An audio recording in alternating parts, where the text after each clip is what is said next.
हाँ तो नमस्ते जी। अगर आप क्लास 10th में है और 2026 में देने जा रहे हैं बिहार मैट्रिक फाइनल परीक्षा, तो ये वीडियो आपके लिए मोस्ट मोस्ट इम्पोर्टेंट होने वाला है। क्योंकि आप जानते हैं 60 तो व्याकरण पूछता है, 40 किताब ले ऑब्जेक्टिव पूछता है। मैं ये नहीं कहूंगा ये 40 का 40 ऑब्जेक्टिव सीधे फाइनल परीक्षा में लड़ेगा, लेकिन मैं इतना कह सकता हूँ 20 से 10 ठो ऑब्जेक्टिव का होगा सीधे फाइनल परीक्षा में ये जाकर लड़ने वाला है। भाई साहब पूरा किताब का निचोड़ में लेकर आया हूँ। सबसे ज्यादा किताब में कौन सवाल पूछा हुआ है, परीक्षा में आने का किसका संभावना है, वो मैं क्वेश्चन लेकर आया हूँ। ना तो मैं झूठ भी बोल सकता था 40 में 40 आएगा। 40 में 40 नहीं आएगा, 20 से 10 ठो ऑब्जेक्टिव का होगा इस वीडियो से आपका मिलने वाला है 17 फरवरी के। अभी तक आप चैनल पर नए हैं, इसी तरह वीडियो देखना चाहते हैं तो जल्द से जल्द सब्सक्राइब कर ले, लाइक कर ले। और आप जाकर पीछे वाला गणित का भी वीडियो देख लीजिएगा, वो भी बनाए हैं 18 फरवरी के पेपर के दिन। आपका हिंदी का पेपर पहला ही दिन रहने वाला है। तो आइए बे टाइम वेस्ट करते हुए हम करते हैं वीडियो को स्टार्ट। और जब वीडियो समाप्त होगा तो कमेंट में हमें अवश्य बताइएगा आपका 40 में कितना मार्क्स आया। और यदि अच्छा लगेगा तो अपने दोस्तों के पास अवश्य शेयर करिएगा। तो देखिए पहिल का क्वेश्चन क्या है। भाई साहब पहिल का क्वेश्चन है, 20 के दांत शीर्षक पाठ किस कहानी संग्रह से लिया गया है। तो याद रखिएगा बाबूआ, 20 के दांत न 20 के दांत 20 की तथा अन्य कहानियों से लिया गया है। बी ऑप्शन सही है। अगला सवाल देखिए, बीबीआई सवाल है 2026 के पेपर में आने लायक है। सेन साहब की कितनी बाबू लड़कियां थी। तो याद रखिएगा सेन साहब की लड़कियां 5 थी। अगला, ऐसे ही लड़के आगे चलकर गुंडे चोर डाकू बनते हैं, यह पंक्ति किस कहानी से लिया गया है। 2026 के पेपर में आने का संभावना है। तो याद रखिएगा ये कहानी किससे लिया गया है, सेन साहब से लिया गया है, सेन साहब से। अगला, 20 के दांत शीर्षक कहानी के कहानीकारक कौन है। तो आप कहिएगा 20 मतलब नली में विष पाया जाता है, इसीलिए इनका लेखक कौन हो जाएंगे, नलिन बिलोचन शर्मा। अगला सवाल देखिए, सेन साहब की पांचों लड़कियां कैसी थी बाबू। तो याद रखिएगा सुशील थी, 2026 के पेपर में आएगा। मदन किसका पुत्र था बाबू। तो याद रखिएगा मदन गिरधर लाल के पुत्र था। अगला, 20 के दांत पाठ की विद्या है, आखिर 20 के दांत पाठ की विद्या कैसा है। तो याद रखिएगा ये एक प्रकार की कहानी है। काहे बाबू, एक प्रकार की एक कहानी है। 60 ठो ऑब्जेक्टिव समाप्त हो गया। आप अवश्य कमेंट में बताइएगा आपका 7 में कितना मार्क्स आया। जरूर बताइएगा कितना सही हुआ कितना गलत हुआ।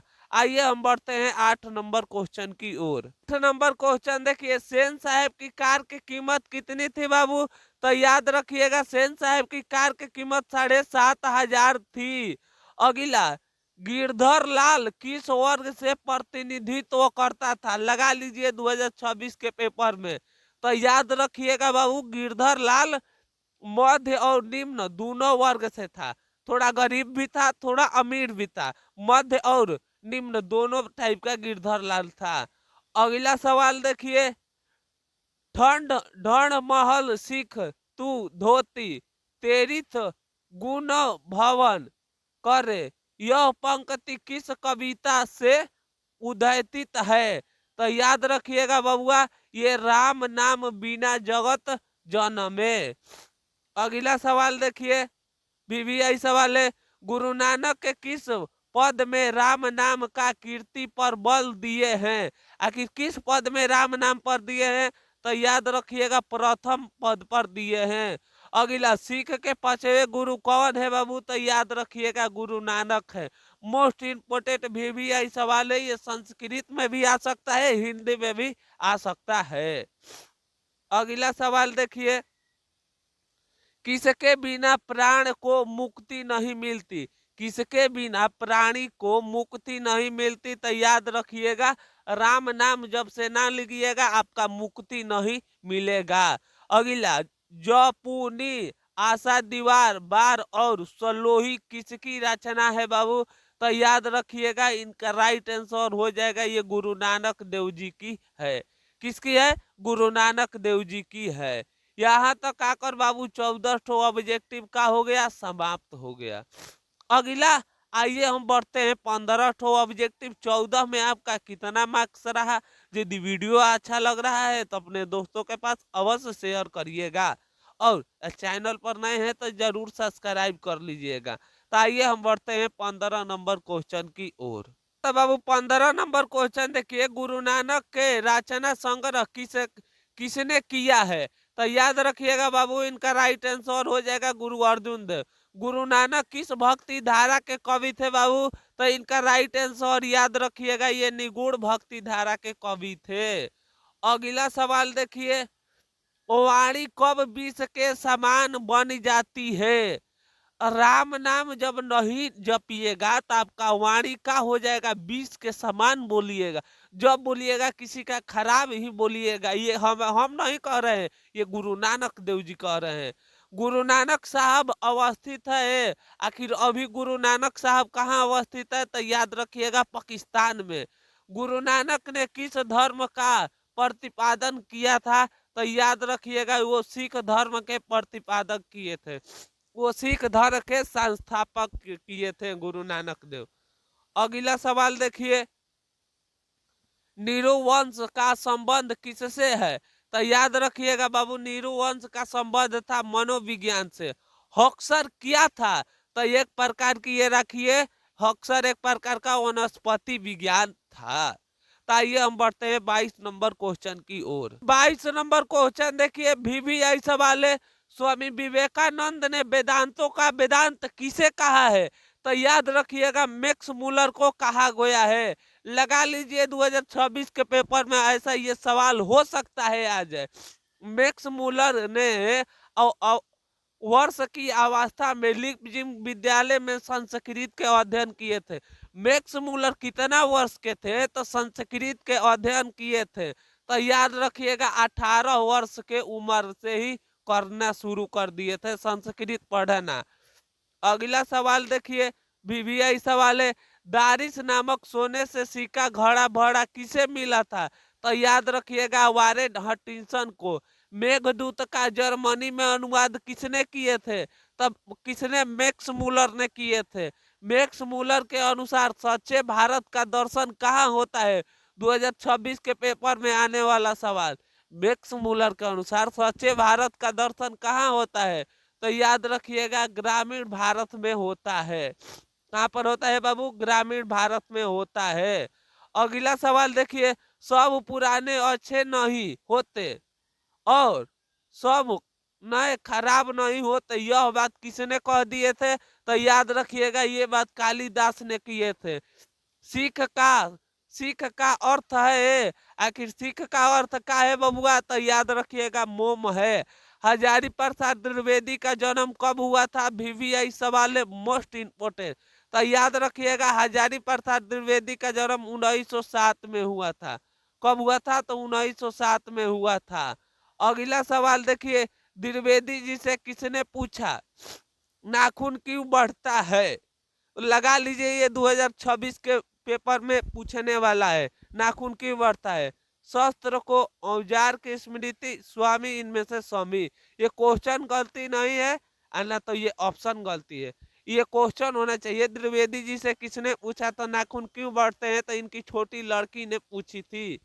याद रखिएगा ये ऑप्शन सारा का सारा गलती है। तो चलिए बताइएगा, और 10 ठो ऑब्जेक्टिव बाकी है, 30 में आपका कितना मार्क्स आया? आइए हम बढ़ते हैं 31 नंबर क्वेश्चन की ओर। ये ऐसे पूछेगा, द्विवेदी जी से किसने पूछा था तो कि नाखून क्यों बढ़ता है? लड़की ने, उनकी छोटी लड़की ने पूछी थी, लड़के ना, छोटी उनकी लड़की पूछी थी। निम्न में से कौन कविता पाठ राजवंश से उत्पन्न हुई है? तो याद रखिएगा कौन पाठ हुई है बबुआ? तो याद रखिएगा बद्री नारायण चौधरी। अगला सवाल देखिए, अगला सवाल VVI सवाल है, अपने पदों में कृष्ण की लीला गान किसने किए हैं? अपने पद में कृष्ण की लीला लीला के वर्णन किसने किए हैं? तो याद रखिएगा बाबू, ये किए हैं कबीर। तो याद रख, कबीर नहीं, ये इस क्वेश्चन पर हमें डाउट लग रहा है, इसे भी हम बाद में देख लेंगे। रसकान किस छंद के सिद्ध थे? तो याद रखिएगा बाबू, रसकान सेवैया के थे। कवि रसकान राजवंश में उत्पन्न हुए थे। तो याद रखिएगा, कवि पठार राजवंश में उत्पन्न हुए थे। अगला सवाल देखिए,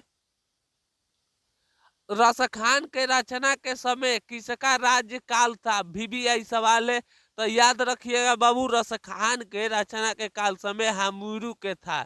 किसने कहा था इन मुसलमान हरिजन पैदी कोटि ही हिंदू वारिन है? तो याद रखिएगा, ये भारतेंदु हरिश्चंद्र ने कहे थे। अगला सवाल देखिए, वल्लभाचार, अगला है ना, रसखान की पुष्टि मार्ग किसने दीक्षा दिया था? आखिर रसखान को पुष्टि मार्ग की किसने पढ़ाई किया था? क्वेश्चन ये पूछने का अर्थ है। तो वल्लभाचार ने किए थे। अगला सवाल, माली माली मालिन माली किसने कहा है? तो याद रखिएगा, ये कहे हैं राधा और कृष्ण को। रसखान किस विषय में सिद्ध थे? तो याद रखिएगा, सेवैया एवं छंद में। यहाँ तक बाबू आकर 40 ठो ऑब्जेक्टिव का हो गया, समाप्त हो गया। अब आपका बारी है, कमेंट में हमें बताइएगा आपका 40 में कितना मार्क्स आया। सारा का सारा ये इम्पोर्टेंट ऑब्जेक्टिव था, इसमें से 10 से 20 ऑब्जेक्टिव परीक्षा में फंसेगा ही।